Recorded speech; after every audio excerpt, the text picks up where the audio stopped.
Hey guys, tonight we step into the dusty heart of the ancient world, the land between rivers, where the mornings are warm, the sandals are stiff, and the battle plans are surprisingly tidy.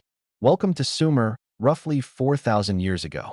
The city-states are tense, the ziggurats cast long shadows over the streets, and you, yes, you, are waking up on a reed mat with the vague memory of someone mentioning your name in the war registry.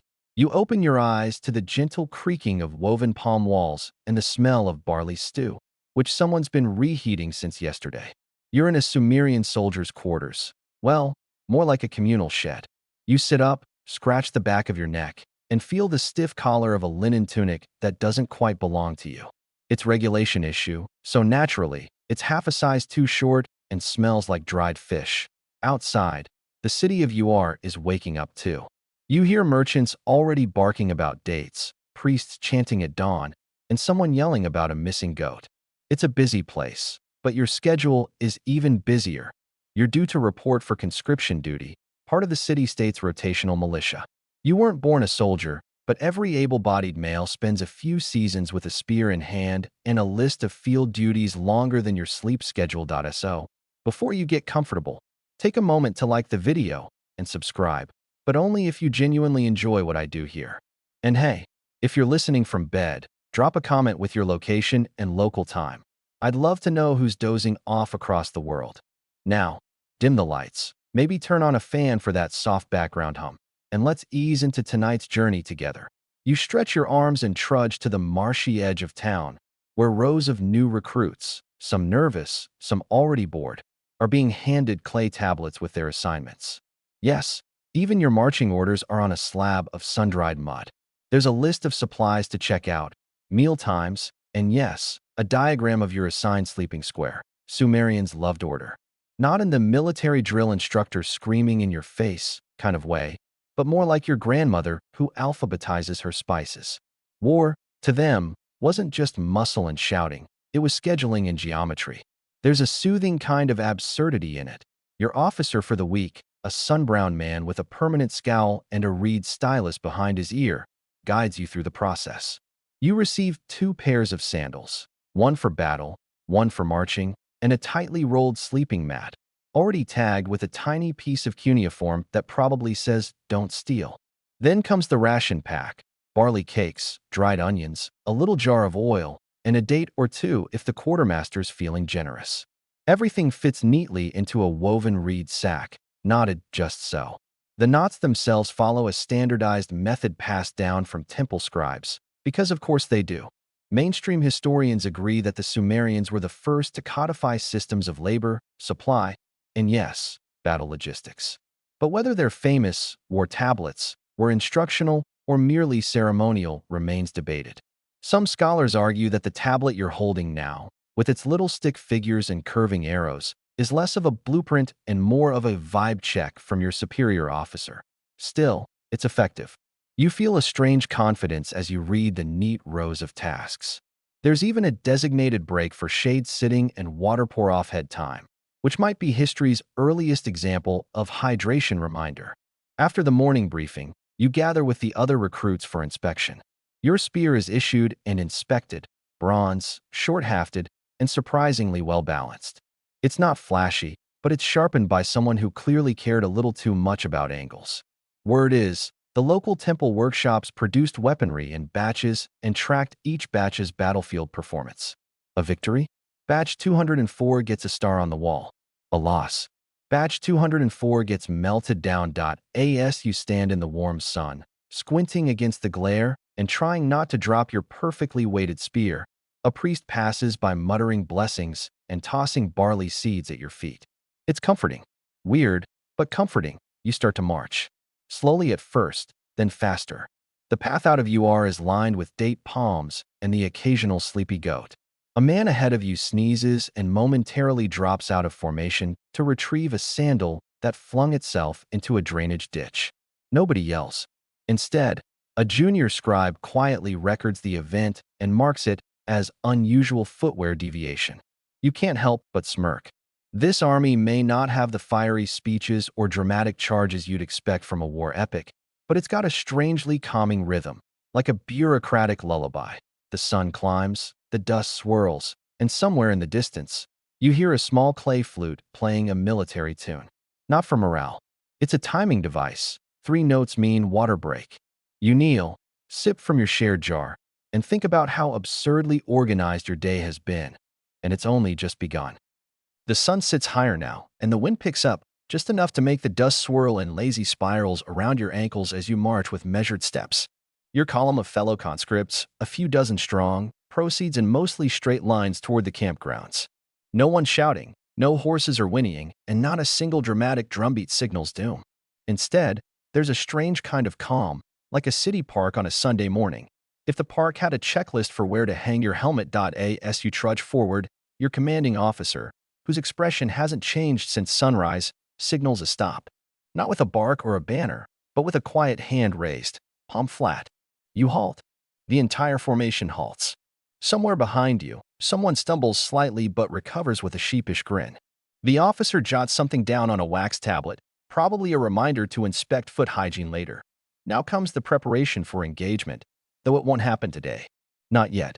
Sumerians did not rush into combat like headless oxen.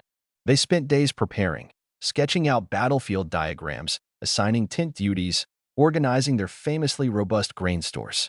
War, for Sumerians, was more like project management with the occasional stabbing. You're led to a shaded pavilion. Well, for poles with woven reed mats strung between them, where a group of higher-ranking officers sit hunched over clay tablets. Some are still damp, freshly pressed with cuneiform. Others are hardened and stacked neatly beside their sandals. You notice a stick diagram etched onto one of the slabs, showing rows of dots in precise order, arrows indicating movement, and little half-moon shapes that probably represent enemy flanks or decorative flourishes. Depending on which historian you ask, one officer nudges a tablet closer to the center and traces a route with his stylus, muttering something about canal terrain and optimal spear-throwing angles. You wonder if they're planning a surprise attack or just debating whether the left flank should get the afternoon off. Historians still argue whether these pre-battle diagrams were actually strategic blueprints or more of a priestly reassurance ritual. Look, we planned this. The gods won't be mad. Meanwhile, another scribe shows up with a new tablet, this one labeled with meal logistics. Yes, your military has a whole division for lentils. You sneak a peek and see rows of symbols, bowls, water jars, oil measures, and next to each, little lines denoting quantity. It turns out that even a short campaign meant accounting for every ladle of soup and every ounce of fig paste. Your own role is soon clarified. You're assigned to Line Formation Group C, which sounds important until you learn it just means you'll be in the third row, middle left, and expected to hold your position even if your sandals get stuck in the mud. The group receives a rundown of tomorrow's duties, which includes not just move forward with pointy end out, but check spacing with elbow, avoid stepping on irrigation lines, and, most curiously, rotate shield after horn call number 3. You jot it down in your clay tablet notebook, which now has more notes than your last harvest record. The officer points toward a makeshift weapons station, where a bald man with shoulders like clay jars is busy stacking javelins by length and labeling them. You can't help but chuckle. These are weapons of war. Yes, but they're also tagged like museum pieces. The man gestures at a rack with 10 spears, each marked with a tiny triangle on the shaft. He explains, without looking up, that these are for medium throw formations only, and to not even think about grabbing one unless you're right-handed and standing on the second step. You obediently select the spear you were told to and carry it like it might start speaking to you if held incorrectly. As the afternoon drifts on, the officers take a break, though not from planning. Now it's time for ritual refreshment, which involves drinking watered beer from clay mugs while standing in a neat semicircle, facing the ziggurat. You participate, because no one really opts out of anything here, and the drink is surprisingly mild. A small, fringe theory, emphasis on small, suggests the low alcohol level in this military beer was deliberate to enhance orderly morale. Or maybe it was just weak because they didn't want drunk soldiers throwing javelins at their own campfires. Speaking of campfires, yours is scheduled for 17 rooster cries afternoon, which roughly translates to right before the sun hits your eyes just wrong. The cooks, also part of the military engine, begin doling out flatbreads and onion stews. You're told which tree root to sit near, as even mealtime has assigned zones. You chew slowly, watching a scribe make rounds with yet another tablet. He's checking names, asking after blisters, and noting how much stew each person finished. This data, presumably, gets added to some giant warehouse of clay archives under the ziggurat. Archaeologists still discover these warehouse archives from time to time, including one particularly charming list of sandal repairs from the city of Lagash, complete with doodles. You yawn, stomach full, and glance back at the officers' planning pavilion. The generals are still hard at it, now comparing two clay maps, one showing irrigation routes, the other with enemy troop placements. At least, you think that's what the squiggles mean. Some scholars argue these symbols were metaphorical, more about cosmic balance than terrain. But given how much everyone frets over spacing and formation lines, you're inclined to believe the Sumerians were dead serious about their battlefield graphs. The day ends not with a horn, but with a quiet hand signal and a scribe noting end of operational rehearsal phase. You and your group shuffle off to the edge of camp, where a smooth patch of dirt has been swept and marked with sleeping assignments. Your square is 3 cubits from the fire pit and aligned precisely east-west. For morning sun exposure and mosquito discouragement, someone tells you. You lie down, arms crossed, staring up at a sky just beginning to fade to plum. The stars will be used for divination tomorrow. For now, you close your eyes, knowing the clay tablets are watching over you, or at least stacked very neatly somewhere nearby. Morning greets you not with a trumpet or a rooster, but with a rhythmic clack of wooden sticks. Somewhere, a temple scribe is marking the start of the new day by tapping time on a carved board, an ancient version of an alarm clock, but less jarring and much more likely to be accompanied by philosophical mumbling. You sit up slowly, your neck slightly cricked from sleeping on a mat barely thicker than a folded towel. The air smells like wet reeds and barley porridge, with a faint note of smoke from last night's cook fires. Around you, the other soldiers are stirring. Some are already kneeling at the water basin for their morning rinse, just a splash across the face and a solemn patting dry with the communal towel. Hygiene is a thing here, even in wartime. Your feet get checked every few days by a designated footman. Not a soldier, just a guy whose job is feet. You stretch, slip on your sandals, and shuffle over to the breakfast area, where you're handed a chunk of grain bread and a small clay cup of sour milk. It's not luxurious, but it's nutritious and, more importantly, pre-counted. Everything in this army is counted that today's task begins not with training or fighting, but with measuring. That's right. Before you wield a spear, you wield a rope. The Sumerian battlefield is being mapped again, this time with pegs and twine. Your group is assigned a section along the canal bank, and your job is to help lay out the combat lanes, narrow paths where movement and retreat are theoretically optimized. The cords are color-coded, one for infantry, one for slingers, one for people who might panic and run into the crops. There's a comforting regularity to the process. Every 10 cubits, a wooden marker is driven into the dirt. It's the military equivalent of assembling IKEA furniture, mildly confusing, but deeply satisfying when it comes together. And just like IKEA, no one can agree on which part goes where. A heated discussion breaks out between two sergeants about whether the slinger line should curve left or remain dead straight. Historians still argue. You think to yourself, and apparently, so do the Sumerians. By midday, the field is a checkerboard of wooden stakes and knotted ropes. You retreat to the shade of a nearby fig tree while an officer counts everyone's paces and cross-references them with yesterday's measurements. Even small misalignments are treated with the severity of lost oxen. You overhear a story, likely exaggerated, about a scribe who once miswrote a battlefield diagram and caused an entire unit to march into a drainage ditch. The tablet was reportedly thrown into the river in disgrace, though some fringe archaeologists believe it may have simply been repurposed as a soup lid. Your break is short-lived. You're soon summoned to formation rehearsal. This involves standing in place while someone walks up and down the rows, adjusting shoulders, correcting stances, and occasionally muttering about symmetry. It's less like a military drill and more like arranging furniture in a very large, very tense living room. Your squad leader, a compact man with eyebrows like angry caterpillars, demonstrates the standard Sumerian advance. 3 steps forward, stop, check alignment, advance again. It's slower than you expected, more deliberate. No chaotic charge here. Sumerians were all about containment and attrition. Their ideal battlefield?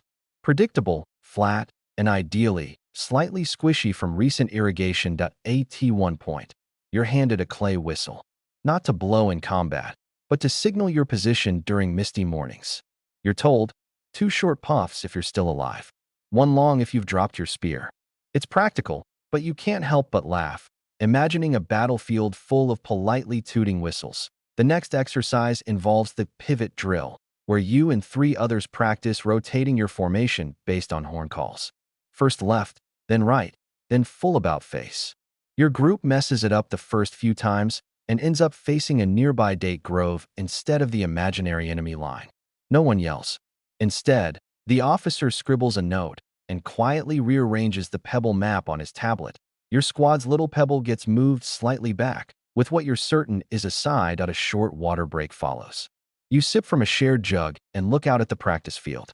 It resembles a miniature city grid now, stakes and ropes defining lanes, sectors, fallback points.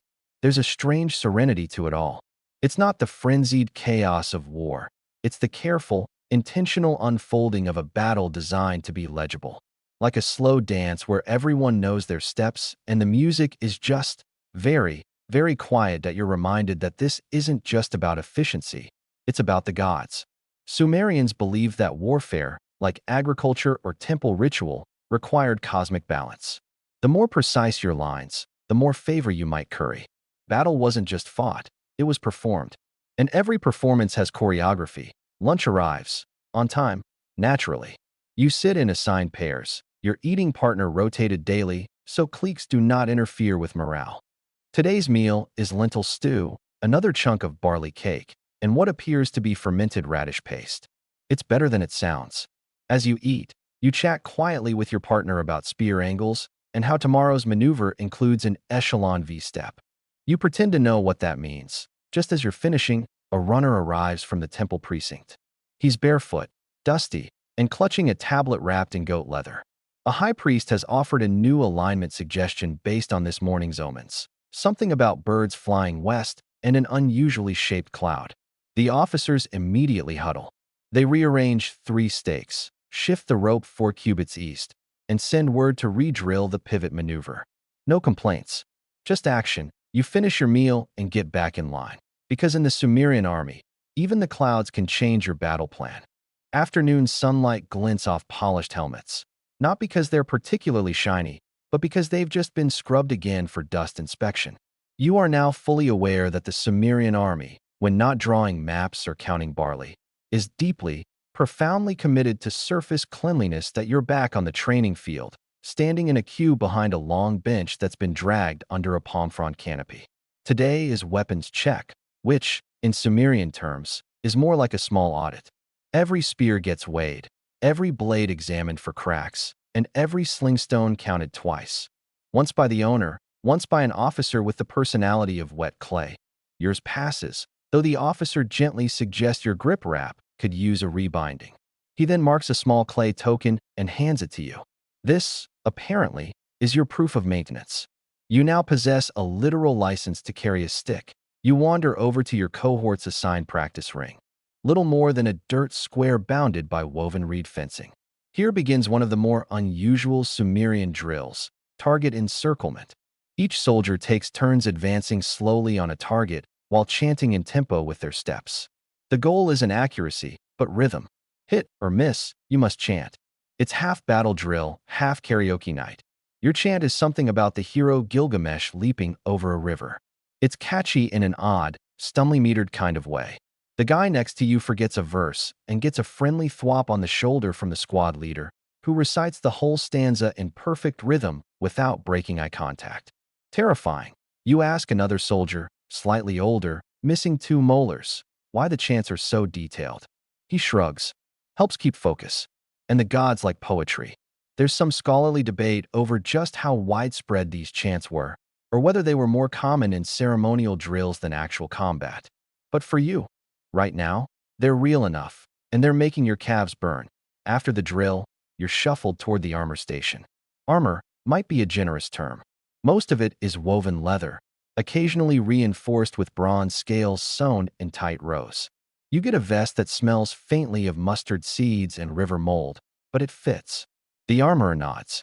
That's approval enough. As you buckle the side ties, he mentions, casually, that this particular vest belonged to a soldier who once survived 3 consecutive battles by pretending to be unconscious.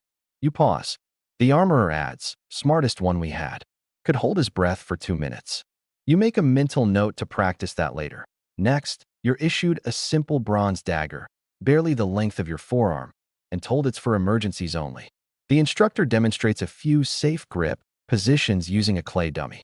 When he jams the dagger into the dummy's armpit with theatrical flair, a collective murmur ripples through the recruits. You can't tell if it's horror or admiration. Possibly both. The following session is more philosophical. Your unit gathers in a semicircle around a low stone slab, where a priest scribe begins explaining the battle omens. Each symbol carved into the slab represents a possible field event. Wild dog appears. Enemy loses sandal. Sun is slightly larger than normal. All of them have meanings. Most involve instructions like "do not attack" or "move sideways toward irrigation canal." Some soldiers take notes on wax tablets. Others stare into space, mouthing the symbols over and over. You try to stay focused but keep imagining a wild dog stealing someone's sandal mid-battle and causing a full retreat.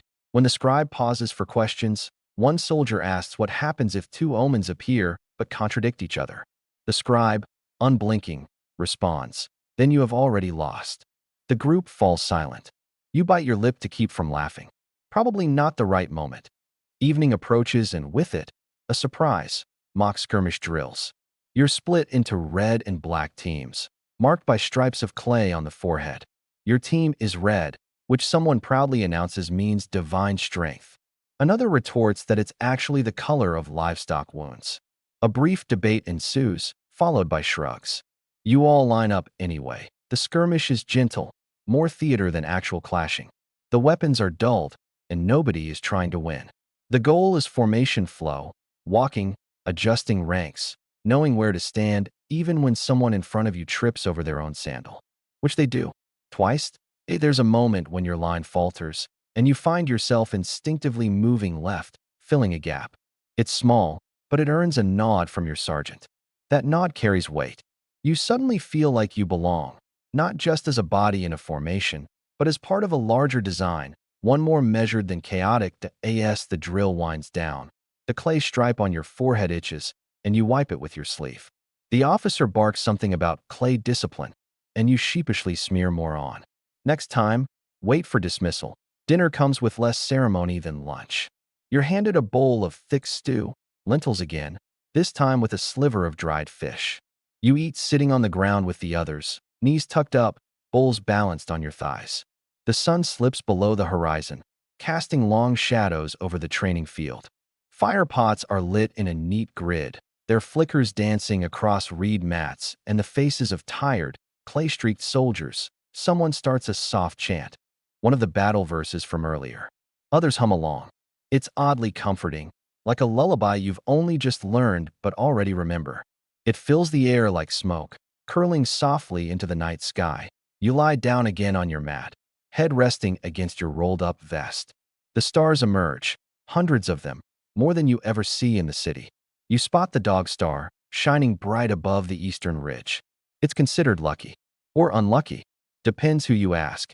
Either way, you let your eyes close slowly, muscles still buzzing from the day, thoughts looping back through rhythm drills and omen stones and the quiet, tidy hum of this very peculiar, very precise army. Morning again, and this time you're awake even before the reed flute signals the start of the day. Your body has begun to anticipate the rhythm. Your stomach, not so much. It grumbles hopefully, but breakfast remains unchanging. Barley porridge with a date or 2 pressed on top.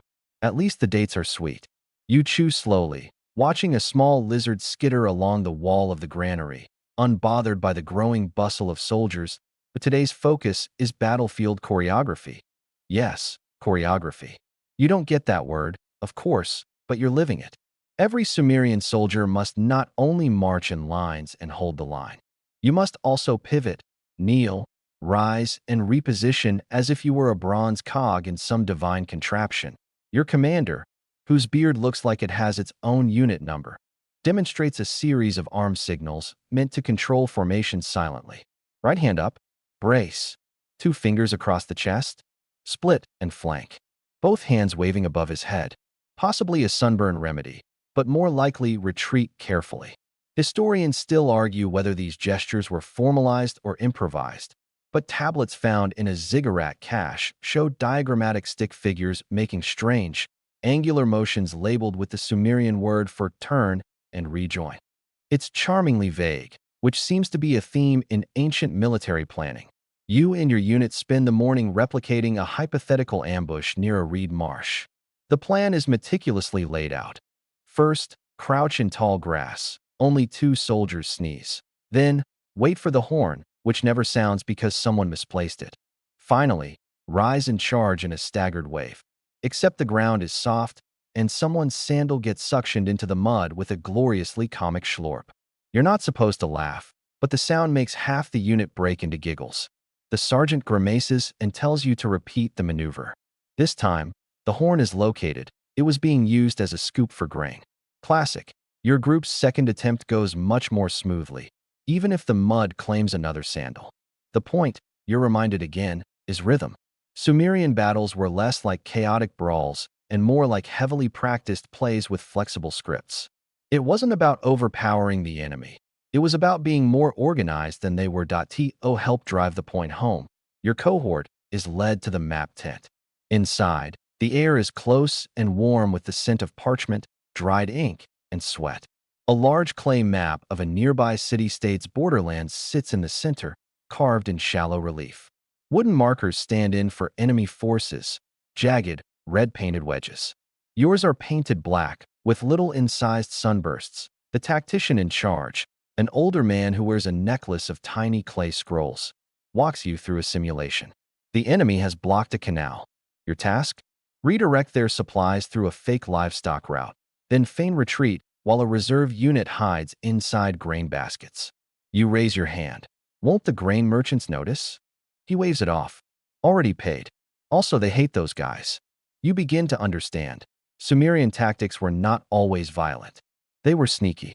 They involved flooding fields at the right moment, luring enemies into thorn thickets, and once, according to a marginal note on a training tablet, sending a decoy priest to confuse enemy archers with impromptu hymns. You don't know if that one actually worked, but you respect the creativity. At midday, you're sent out to the irrigation ditches for environmental assessment. This is not a punishment, despite how it sounds. Sumerian battlefields were often fields, literally, rice paddies, fallow plots, canals, and animal pastures. You're being trained to read terrain not for cover or elevation, but for slipperiness. You step carefully along a narrow bank, noting where the footing changes, where cattails are dense, where frogs leap too quickly to see. You're handed a wax tablet and asked to draw a quick map of the area. You try your best. Your trees look like sticks with anxious hair. Your canal resembles a sleeping snake. But the officer seems pleased enough to round out the day. Your unit moves to the shadow of a half-built ziggurat, where the sun hits less aggressively and the breeze sometimes carries a whiff of roasted onions from the city market. Here, you participate in the post-conflict debrief, a practice in theoretical reflection that a priest reads from a tablet describing a long-past battle near Lagash, in which 2 Sumerian armies fought over a disputed grain warehouse. The battle ended when both commanders stopped fighting and began counting sacks. Whoever had the most by sunset won. You ask how many sacks were counted. The priest pauses. All of them, he says gravely. This sort of logic, equal parts bureaucracy and strategy, defines the Sumerian mind. War isn't about carnage. It's about record-keeping. Precision. Forms submitted in triplicate, then archived in clay forever. You wonder what your own tiny contributions today will look like, baked into some tablet and buried for future sleep-deprived archaeologists to decipher. Evening drills are canceled, blessedly, due to a reed shipment delay. You and your bunkmates use the free time to practice quiet alertness, which looks suspiciously like napping in partial shade. Someone plays a soft melody on a bone flute.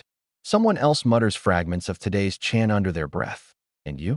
You watch the stars rise again, this time thinking less about the next maneuver and more about how even in this ancient world of spears and sandals, the art of tidy planning reigns supreme.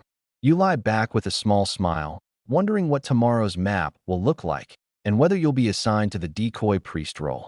You hope not. You're still working on your hymns. Morning again, and this time you're awake even before the reed flute signals the start of the day. Your body has begun to anticipate the rhythm. Your stomach, not so much. It grumbles hopefully, but breakfast remains unchanging. Barley porridge with a date or two pressed on top. At least the dates are sweet. You chew slowly, watching a small lizard skitter along the wall of the granary, unbothered by the growing bustle of soldiers, but today's focus is battlefield choreography. Yes, choreography. You don't get that word, of course, but you're living it. Every Sumerian soldier must not only march in lines and hold the line. You must also pivot, kneel, rise, and reposition as if you were a bronze cog in some divine contraption.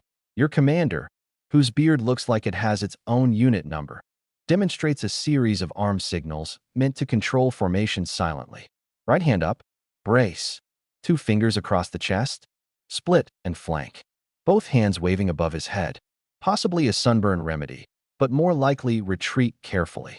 Historians still argue whether these gestures were formalized or improvised, but tablets found in a ziggurat cache show diagrammatic stick figures making strange, angular motions labeled with the Sumerian word for turn and rejoin. It's charmingly vague, which seems to be a theme in ancient military planning. You and your unit spend the morning replicating a hypothetical ambush near a reed marsh. The plan is meticulously laid out. First, crouch in tall grass. Only 2 soldiers sneeze. Then, wait for the horn, which never sounds because someone misplaced it. Finally, rise and charge in a staggered wave. Except the ground is soft, and someone's sandal gets suctioned into the mud with a gloriously comic schlorp. You're not supposed to laugh, but the sound makes half the unit break into giggles. The sergeant grimaces and tells you to repeat the maneuver. This time, the horn is located. It was being used as a scoop for grain. Classic. Your group's second attempt goes much more smoothly, even if the mud claims another sandal. The point, you're reminded again, is rhythm. Sumerian battles were less like chaotic brawls and more like heavily practiced plays with flexible scripts. It wasn't about overpowering the enemy. It was about being more organized than they were. To help drive the point home, your cohort is led to the map tent. Inside, the air is close and warm with the scent of parchment, dried ink, and sweat. A large clay map of a nearby city-state's borderlands sits in the center, carved in shallow relief. Wooden markers stand in for enemy forces, jagged, red-painted wedges. Yours are painted black, with little incised sunbursts. The tactician in charge, an older man who wears a necklace of tiny clay scrolls, walks you through a simulation. The enemy has blocked a canal. Your task? Redirect their supplies through a fake livestock route, then feign retreat while a reserve unit hides inside grain baskets. You raise your hand. Won't the grain merchants notice? He waves it off. Already paid. Also, they hate those guys. You begin to understand. Sumerian tactics were not always violent. They were sneaky. They involved flooding fields at the right moment, luring enemies into thorn thickets, and once, according to a marginal note on a training tablet, sending a decoy priest to confuse enemy archers with impromptu hymns. You don't know if that one actually worked, but you respect the creativity. At midday, you're sent out to the irrigation ditches for environmental assessment. This is not a punishment, despite how it sounds. Sumerian battlefields were often fields, literally, rice paddies, fallow plots, canals, and animal pastures. You're being trained to read terrain not for cover or elevation, but for slipperiness. You step carefully along a narrow bank, noting where the footing changes, where cattails are dense, where frogs leap too quickly to see. You're handed a wax tablet and asked to draw a quick map of the area. You try your best. Your trees look like sticks with anxious hair. Your canal resembles a sleeping snake. But the officer seems pleased enough to round out the day. Your unit moves to the shadow of a half-built ziggurat, where the sun hits less aggressively and the breeze sometimes carries a whiff of roasted onions from the city market. Here, you participate in the post-conflict debrief, a practice in theoretical reflection that a priest reads from a tablet describing a long-past battle near Lagash, in which 2 Sumerian armies fought over a disputed grain warehouse. The battle ended when both commanders stopped fighting and began counting sacks. Whoever had the most by sunset won. You ask how many sacks were counted. The priest pauses. All of them. He says gravely. This sort of logic, equal parts bureaucracy and strategy, defines the Sumerian mind. War isn't about carnage. It's about record-keeping, precision, forms submitted in triplicate, then archived in clay forever. You wonder what your own tiny contributions today will look like, baked into some tablet and buried for future sleep-deprived archaeologists to decipher. Evening drills are canceled, blessedly, due to a reed shipment delay. You and your bunkmates use the free time to practice quiet alertness, which looks suspiciously like napping in partial shade. Someone plays a soft melody on a bone flute. Someone else mutters fragments of today's chant under their breath. And you? You watch the stars rise again, this time thinking less about the next maneuver and more about how even in this ancient world of spears and sandals, the art of tidy planning reigns supreme. You lie back with a small smile, wondering what tomorrow's map will look like and whether you'll be assigned to the decoy priest role. You hope not. You're still working on your hymns. The day begins with the distant thrum of reed flutes and the smell of hot bread, always a dangerous combination. It's ceremony day, the one time each training cycle when soldiers trade out their dusty gear for polished sandals and get lectured by elders with extremely long staffs. You're summoned early to the barracks courtyard, where tunics have been laid out like starched ghosts waiting to be filled. Your unit is to participate in the annual review of readiness, a curious blend of religious offering, talent show, and disciplinary inquisition. It is, you are told, non-negotiable. After some negotiation, you start the morning scrubbing your arms with scented ash paste, designed to ward off both odor and divine judgment. The paste is gritty and smells faintly of onions. Your bunkmate insists it's made from crushed ibis feathers. You suspect he's lying, but the ritual feels important anyway. Your weapons are blessed with a thin drizzle of beer, not the good kind, obviously. This brew is watery, slightly sour, and poured sparingly by a temple apprentice who looks bored out of his mind. Still, it does the trick. According to tradition, this makes your spear humble before the gods but proud in your grip. You're not sure about the humming part, but it's definitely slippery now. The courtyard fills with columns of soldiers, polished shields catching the sunlight. Standard bearers stand straight-backed, barely flinching in the heat. Nearby, a young recruit quietly throws up into a pottery jar, then calmly sets it aside and returns to attention.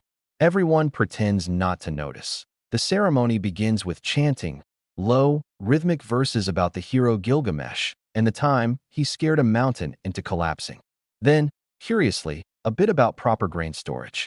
Sumerian mythology is flexible like that. After the chants come the blessings. A high priest, resplendent in golden tassels and completely ignoring the oppressive heat, steps forward and blesses the ranks. He blesses your discipline, your resolve, your sandals, and finally, your ability to march without ego. You don't quite know what that means, but you try to look modestly powerful. Historians still argue about the role of such ceremonies. Were they truly religious? Morale boosters? Elaborate inspections disguised as rituals? Some suggest they were a form of psychological warfare, showing unity, devotion, and really great linen to potential enemies. Today, you just hope it ends before your sunburn starts peeling. After the blessings, each unit must present a readiness display. Your squad performs a synchronized spear pattern to a simple drumbeat. It's going smoothly until one soldier, overcome with enthusiasm, lets out a loud whoop and spins his spear like a juggler. It slips and clonks the unit's standard bearer on the head. There's a long silence. Then polite applause. The commanders are more forgiving than expected. You're awarded a token of creative ferocity, which is not a thing, but you'll take it. Then comes the weird part. Each soldier must place a small token, usually a bead, a carved bit of wood, or a personal trinket, into a ceremonial jar labeled Offerings of Intent. These are burned later as a sign of collective readiness. You drop in a carved fish your cousin gave you and hope the gods appreciate irony. Lunch is a treat. For ceremony day, the usual bread and beans are replaced with honey cakes and pickled cucumbers, delicacies usually reserved for officials and unreasonably lucky weddings. There's also a game of Guess the Relic, in which blindfolded soldiers try to identify strange temple items by touch. You win by correctly naming goat jawbone whistle. Your prize? You get to hold the temple parasol during the final hymn. And then, of course, comes the hymn of endurance.it last 17 verses. 17. About halfway through, your legs go numb, and you start imagining whether Gilgamesh would have sat down by now. Probably. He seems like the kind of guy who'd invent a couch and call it a throne.at last, the conch sounds. The ceremony is over. You're dismissed in silence, a nod to the solemnity of the occasion, or perhaps because everyone's lost their voice from chanting. As you trudge back to the barracks, your feet squish slightly from standing too long in the same sandals. You smell faintly of ash paste and holy beer. Later that evening, you're called in for review. The scribes have charted each unit's performance during the ceremony. Apparently, your group's formation looked like a modestly coordinated wheelbarrow, which is better than last year's limping goat. Progress point: one of the elders gives a short speech about how ceremony shapes discipline and how order must begin in the heart before it appears on the battlefield. It's a nice thought, if slightly undercut by the fact that his ceremonial staff is clearly held together with twine. As night falls, you're assigned to fire watch, a quiet hour where soldiers walk the perimeter and ensure no one accidentally sets their cloak on fire or invites chaos spirits into the tent. You walk slowly under a sky littered with stars. The embers from the central fire glow softly, and somewhere nearby, someone hums a hymn, quiet, off-key, but oddly calming. You think back on the day's ceremony, not the chanting or the spear mishap, but the sense of being part of something larger, older, and strangely fond of symmetrical cloak folds. Historians often struggle to define the Sumerian military spirit. Was it devotion? Was it discipline? Or was it simply a deep, abiding fear of being caught with an untidy spear? Whatever it was, you feel it now, in the quiet of the firelight, wrapped in the lingering smell of lavender paste and distant honey cakes. You smile, shift your spear to a more comfortable position, and continue your watch, grateful that the next ceremony is a whole cycle away. You wake to an unfamiliar sound. No horns, no barked orders, just the soft brushing of brooms across the training courtyard. This, you discover, is maintenance day. Not as exciting as scenario day, perhaps, but equally vital in its own quietly obsessive way. The ancient Sumerians, it turns out, were remarkably tidy when it came to military organization. Clay tablets from Lagash and Ur record the daily inspection of gear, cleaning of barracks, and realignment of weapon stores, sometimes down to the cubit. You don't dare show up with a crooked spearhead or a muddy tunic. That's a one-way trip to lecture hour with Master Atuz, and no one survives his rants about sacred symmetry without psychological scarring. Your first assignment is spear polishing. You sit cross-legged beneath a faded awning, rubbing oiled cloth across bronze until your hands smell like almonds and metal. Next to you, a veteran leans over and offers you a trick. Don't polish the back end. No one checks it. He winks, then proceeds to polish the back end anyway. You wonder if that was a test. Next comes formation reshuffling. Your unit has grown slightly lopsided. Too many tall soldiers on the left, which throws off parade aesthetics. You're shifted to the right flank, next to a bearded spearman who claims to have once jousted with a palm tree to impress a goddess. Did it work? You ask. He just shrugs. Throughout the morning, measuring cords appear. Scribes stretch strings across storage sheds, marking every 4 steps with a painted shell. Supplies are repositioned, shields rehung at even intervals, and water pots scrubbed until they sparkle in the sun. There's something oddly soothing about the order of it all, like the army is a great breathing creature that must groom itself before any action. One peculiar ritual catches your eye. Chalk drawings sketched onto the dusty ground, a maze-like pattern shaped like a bull's horn. Soldiers step carefully around it while transporting sacks of barley. When you ask, a junior priest explains that the drawing protects against logistical misalignment. You nod slowly, pretending that clears everything up. It doesn't. Historians still argue whether these markings were religious, mnemonic, or simply decorative. Some think they functioned like ancient QR codes for troop leaders, visual reminders of supply placement or command zones. Others suggest they were talismans, little prayers drawn in dust. One theory claims they were designed to confuse demons. All are equally plausible and equally Sumerian. The highlight of the day is, strangely, the cloak inspection. Your uniform cloak must be folded 6 times exactly and stored with a sprig of tamarisk to ward off moths. There's a rumor that if you fold yours well enough, you get an extra bread ration. This turns out to be a myth, but still, the folding contest leads to several heated debates about pleat direction and starching technique. At lunch, you sit near the unit's quartermaster, who's inventing a new system for inventory tracking. He calls it the pigeon pebble matrix. You're too polite to ask how pigeons fit into it, but it involves a lot of tiny, numbered pebbles in a basket you're told not to look inside. Don't worry, he says, this'll change everything. It doesn't. After the meal, you're put on cart maintenance. Sumerian military carts aren't glamorous. They're wooden, wobble suspiciously, and always seem to be missing a nail. But they're crucial, used to transport supplies, wounded soldiers, and once, during a rather embarrassing mix-up, the city's sacred goat. You tighten wheels, reinforce axle straps, and add a dash of oil to stop the squeaking. Then comes your favorite part, standard flag cleaning. Each unit's standard, its flag, essentially, is treated with near-religious care. Yours is a linen panel dyed indigo, bearing a symbol of crossed rivers and a barley stalk. You gently sponge it down with scented water, letting the fabric flutter dry in the breeze. It smells faintly of lavender and old effort. As dusk approaches, the camp transforms. Fires are lit, and low songs echo across the training yard. You're summoned one last time, this time for what the commander calls mental maintenance. It's code for retelling the Battle of the glorious West Canal, which wasn't particularly glorious and technically happened in the East. Each soldier is required to recite one part of the tale.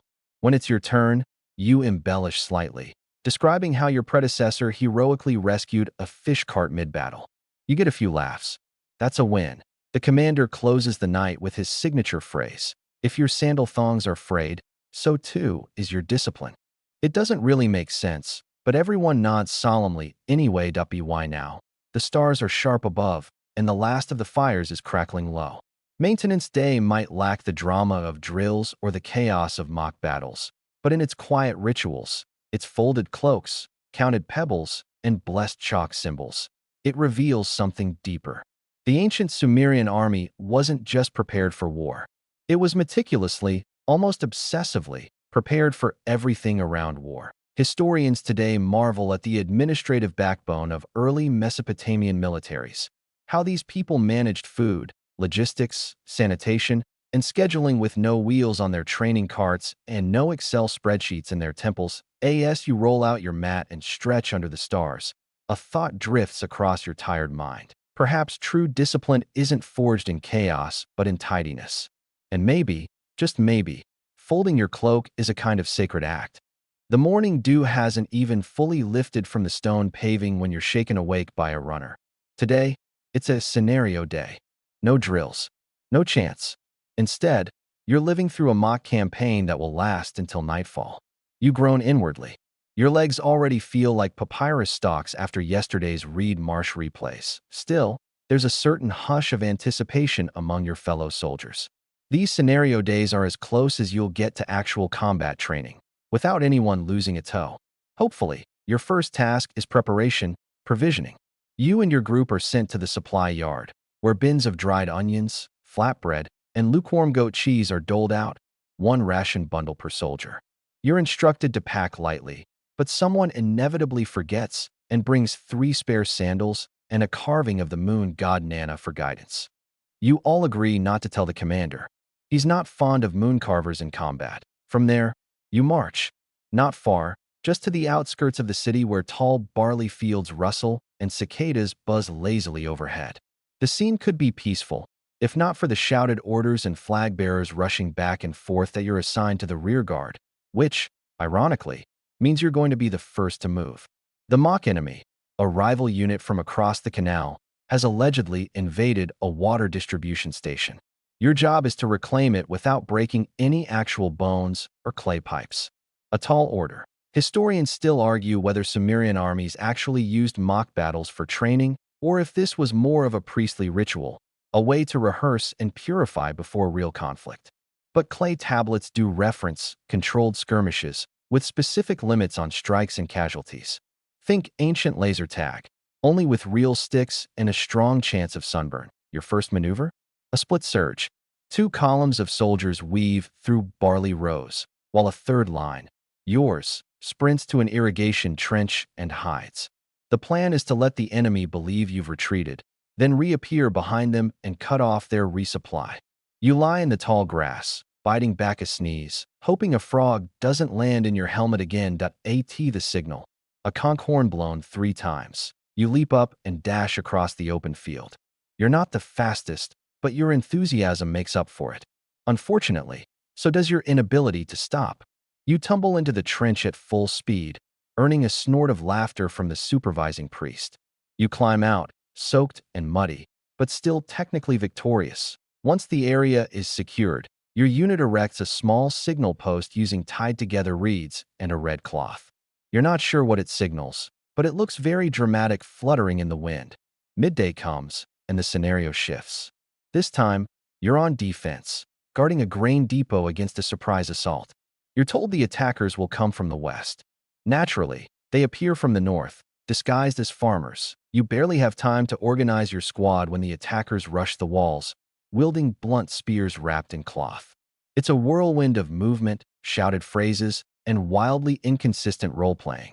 One soldier insists on pretending to die theatrically with a loud ack every 5 minutes. Another surrenders and then decides he's a double agent. Eventually, the refereeing priest calls time. The attackers are awarded a modest spiritual victory, while your team wins logistical excellence. You're not entirely sure what either of those mean, but you're allowed to sit in the shade for 10 minutes, so it's a win in your book. After the scenario ends, you're pulled aside to help review the day's movements using a large reed mat and tiny carved tokens.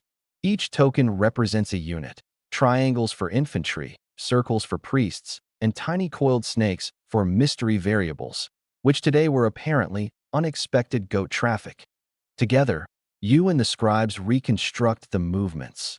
Who flanked whom, where lines collapsed, where bottlenecks formed. One scribe suggests that next time, your unit should pretend to be a wandering theater troupe. No one ever attacks the musicians, he says with a wink.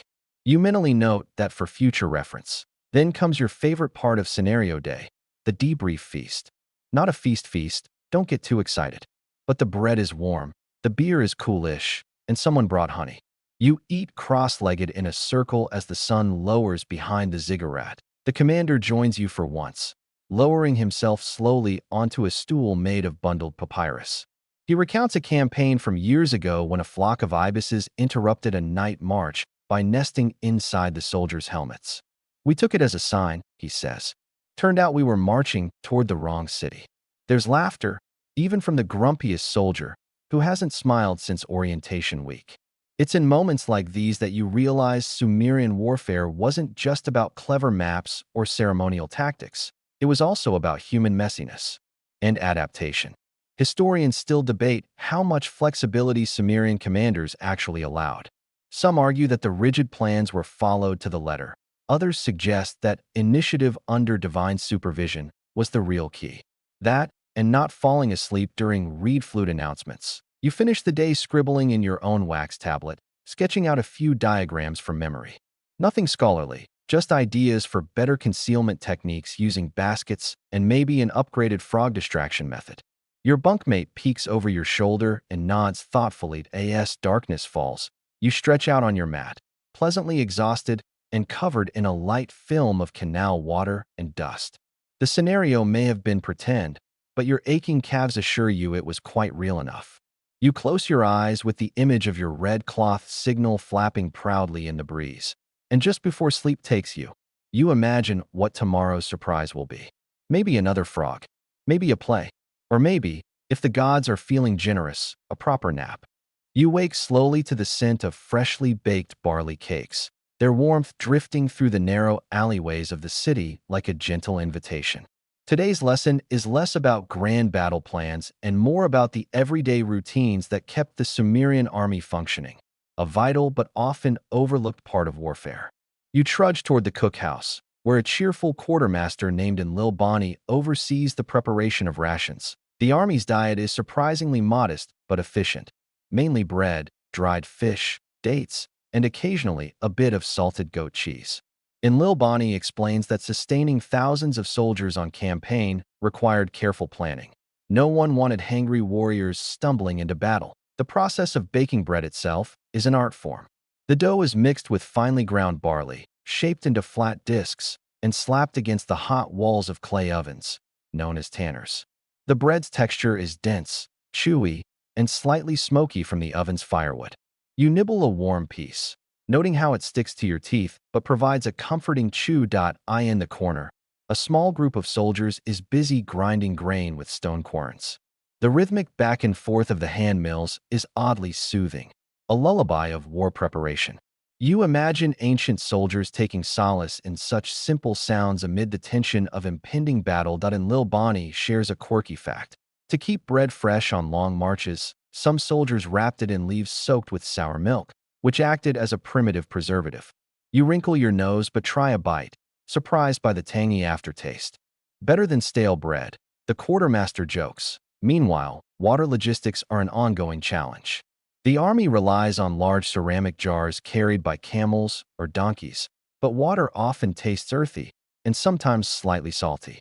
You're told that during campaigns near the Persian Gulf, soldiers occasionally resorted to mixing water with crushed mint leaves for flavor and freshness. Historians still argue whether the Sumerians had formalized meal schedules or if rations were distributed more informally, depending on availability and rank. Some sources suggest soldiers were given 2 meals a day, others mention 3, and some imply the concept of snacking was foreign to them altogether. Between meals, you observe how the camp's cooks use simple herbs, like coriander and cumin, to add flavor. Spices are scarce and precious, often reserved for officers.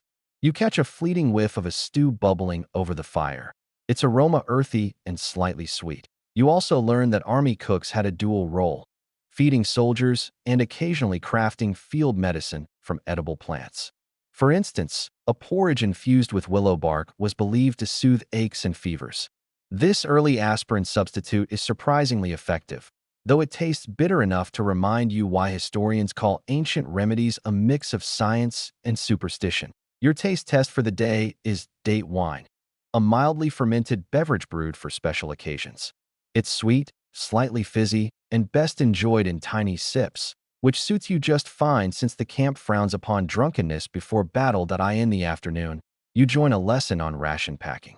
Soldiers are instructed to carry lightweight bundles of bread, dried fish, and small containers of water.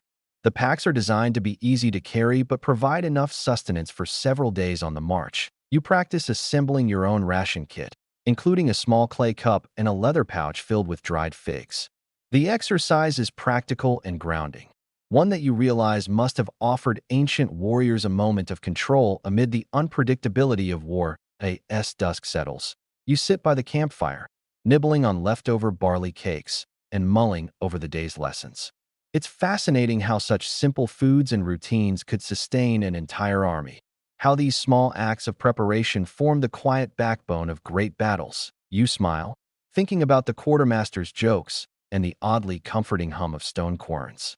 The life of a soldier isn't just about swords and strategies. It's about bread, water, and the small comforts that keep you moving forward. Tomorrow promises more lessons in the delicate balance between war and everyday survival. For now, the warmth of the fire, the soft murmur of camp chatter, and the lingering taste of date wine lull you toward rest. The morning mist still clings to the reeds as you set out with a small detachment to explore the strange world of Sumerian siege warfare, a topic that somehow combines meticulous engineering with an abundance of patience. Unlike the flashy cavalry charges or chaotic skirmishes you imagined, siege tactics are more like a slow, methodical dance, with teams building, probing, and occasionally waiting while enemy defenders hurl insults. Or worse, pottery shards. Your guide today is a wiry engineer, named Neen Sun, who seems to delight in explaining the ins and outs of battering rams, siege towers, and the surprisingly sophisticated Sumerian use of mud bricks to build temporary walls. You learn that siege warfare was not just brute force, but also a game of timing and terrain. The flat, marshy landscape around your city meant that armies had to carefully plan where and how to bring siege engines. Muddy soil could swallow a ram whole, and a poorly built tower might collapse under its own weight. The battering ram itself is a curious contraption, essentially a massive log suspended by ropes and swung repeatedly against city gates or walls. You try pushing the ram yourself, but it's far heavier than expected, and the rhythm is crucial. Too slow, and the defenders get time to repair. Too fast, and the whole thing shakes apart. Ninsun points out that the Sumerians often covered these machines with wet hides to protect them from fire arrows, because the last thing you want in a siege is your battering ram turning into a giant torch. You also discover a fascinating tidbit. To keep morale high during long sieges, the attacking army employed musicians who played soft lyre tunes to drown out the noises of the bombardment and keep spirits calm. Imagine trying to nap through that. Historians still debate how often Sumerian armies actually used large-scale siege engines versus relying on blockades and negotiations. Some evidence suggests they preferred starvation tactics, but the occasional spectacular assault with rams and towers wasn't uncommon. The day's highlight comes when you help assemble a small model siege tower, barely big enough for a toy soldier, but impressively detailed with tiny ladders, pulleys, and protective coverings. Ninsun jokes that the model is for training future generals or perhaps board scribes. As the sun dips low, you watch the engineers coat mud bricks with a mixture of straw and water, a technique that hardens them under the sun. These bricks will become the next generation of city walls or siege barriers. Later, you lie on your back near the river, listening to the quiet splash of water and pondering the paradox of siege warfare. So much preparation, so much waiting, and sometimes no battle at all, just a slow erosion of will. You recall the music played during sieges, the hidden art beneath the violence. It's almost poetic, this blend of destruction and creation. As twilight fades, you find yourself strangely comforted by the thought that even in war, there were moments of calm, rhythm, and artistry, enough to soothe a restless mind. You shift slightly, adjusting your spear and feeling the gentle night breeze on your face. The world feels vast and patient, like the slow, steady pounding of a battering ram. The morning sun filters through woven reeds, casting dappled light on the stone paths winding through the camp. Today, you're exploring an unexpected facet of ancient warfare, the role of animals in Sumerian battle plans, and not just the usual horses and donkeys, but some surprising allies. Your guide is a seasoned soldier named Yornimu, who claims to have a soft spot for the animals that served alongside men. An army marches on its stomach, he says, but also on its paws, hooves, and wings. First, you visit the stables, where a few sturdy donkeys and horses rest after long days carrying supplies and riders. Their manes are braided with small tokens of protection, amulets shaped like fish or lions, believed to guard them from harm. You learn that while horses were prized, the Sumerians also used donkeys extensively. Donkeys, sturdier on rocky terrain and less hungry, were the unsung workhorses of the army. More fascinatingly, you discover that pigeons played a crucial role in communication. These birds, trained to fly home over long distances, carried messages tied to their legs in tiny reed capsules. It's an early form of airmail, centuries before airplanes or even messenger riders. You get to hold a pigeon, its feathers soft under your fingers. Uarnamu jokes that pigeons were probably the most reliable soldiers. They never complained about the food or the long flights. Yet there's also evidence suggesting the Sumerians may have used trained dogs in battle, though historians still debate how widespread this practice was. Some think dogs served more as camp guardians or scouts, while others argue they were part of active skirmishes. You notice a small flock of sheep grazing near the camp perimeter.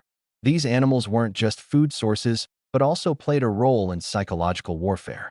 The presence of flocks could distract enemies or signal the army's approach with their sudden movement. Uarnamu tells you a quirky story. In one campaign, the sudden stampede of startled sheep caused confusion among enemy troops, buying precious time for a retreat. It's a reminder that even animals contributed in unexpected ways. As the day fades, you watch a demonstration where pigeons are released in quick succession, their wings beating against the soft breeze as they soar home. It's peaceful and oddly poetic, a contrast to the usual noise of battle. You think about the bond between soldiers and animals, how trust and training formed quiet partnerships that could tip the balance of a fight.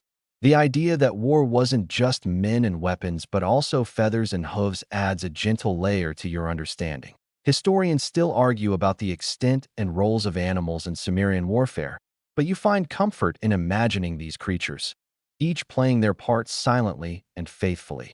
The sun sets slowly, and you lean back, the distant cooing of pigeons mingling with the evening chorus of frogs and crickets. In this moment, the world feels connected. Humans and animals moving together through history's gentle rhythms. You close your eyes, feeling the steady heartbeat of life in all its forms, ready to drift off to sleep with thoughts of soft feathers and steady hooves. The cool breeze carries the faint scent of date palms as you walk toward the city's training grounds, where young recruits practice the carefully choreographed drills that shaped the Sumerian army's discipline. Today, you immerse yourself in the daily routines that forged soldiers into a cohesive force, an unexpectedly soothing blend of repetition, order, and subtle humor. The drill master, a grizzled veteran named Shulgi, oversees the formations with a sharp eye but a dry wit.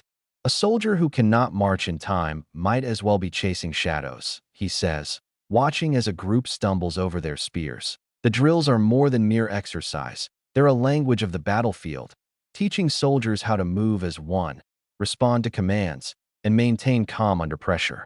You watch the steady cadence of footfalls, the rhythmic raising and lowering of shields, and the precise positioning of spears. Shulgi shares a quirky detail. To keep soldiers focused during long drills, they sometimes sang simple songs, early military chants designed to synchronize movements and lighten moods. You try humming one, a lilting tune about a clever fox outwitting a lion, which somehow feels more like a lullaby than a battle cry. Historians still debate whether these chants were widespread or reserved for specific units, but the idea that music eased the tedium of training is comforting and surprisingly relatable. The drills also include lessons in camouflage and deception. Soldiers learn to blend into the marshy landscape, using reeds and mud to disguise their presence. You try crouching low among the grasses, feeling a curious connection to the earth and water. One amusing exercise involves simulating a retreat. Soldiers practice falling back in an orderly fashion rather than running chaotically. You participate, stumbling slightly but catching yourself just in time. Not bad, Shulgi grins. You might survive a skirmish yet. Between drills, soldiers share stories and jokes, their camaraderie a gentle counterpoint to the harsh realities of war. You overhear a tale about a commander who once ordered his troops to dig trenches only to have them fill with unexpected fish, causing both confusion and laughter. The day closes with a quiet meditation led by the camp priestess, who guides the soldiers through breathing exercises and visualizations of peaceful waters, a surprising yet soothing ritual before rest. You reflect on the balance between discipline and humanity, how these daily routines forged not just warriors, but a community. The gentle rhythm of drills, songs, and shared stories feels like the heartbeat of the army. As twilight deepens, you lie back on the grass, the cool earth beneath you and the soft murmur of training fading into night sounds. The steady beat of distant drums mingles with crickets and frogs, creating a lullaby for the weary. You breathe in the evening air, feeling the calm order of the day settle over you, carrying you closer to sleep. The soft glow of dawn breaks over the river, wrapping the ancient city in a quiet embrace. As you wander the familiar streets one last time, you reflect on the surprisingly tidy and thoughtful battle plans of the Sumerians. So much more than just chaos and clashing weapons, but a blend of strategy, care, and unexpected moments of calm. You think back to the intricate maps etched into clay tablets, the painstakingly built siege engines, and the careful care given to healing wounds. The image of soldiers moving in harmonious drills, accompanied by gentle lyre music and even the fluttering wings of messenger pigeons, lingers in your mind like a soft melody. Even in the harsh world of war, there was order and rhythm. The Sumerians understood the importance of patience, waiting for the right moment, nurturing strength, and respecting the limits of both men and machines.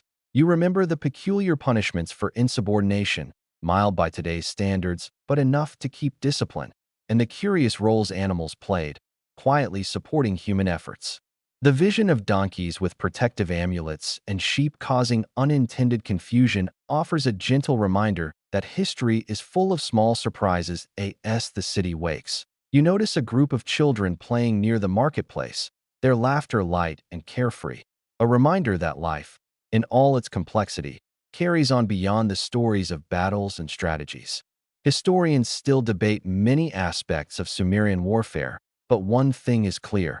Beneath the surface of conquest lies a deeply human story of ingenuity, resilience, and the slow, steady unfolding of civilization.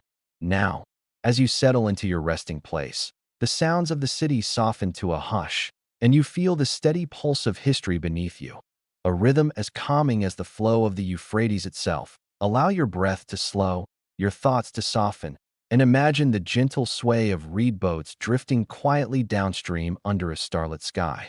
The world is vast, patient, and full of stories whispered on the wind. Rest easy, knowing that these ancient plans, so orderly and measured, echo still in the quiet spaces of time that as you drift off. Remember that history isn't always loud or dramatic. It's often the soft footsteps and steady hands that shape our world. Good night.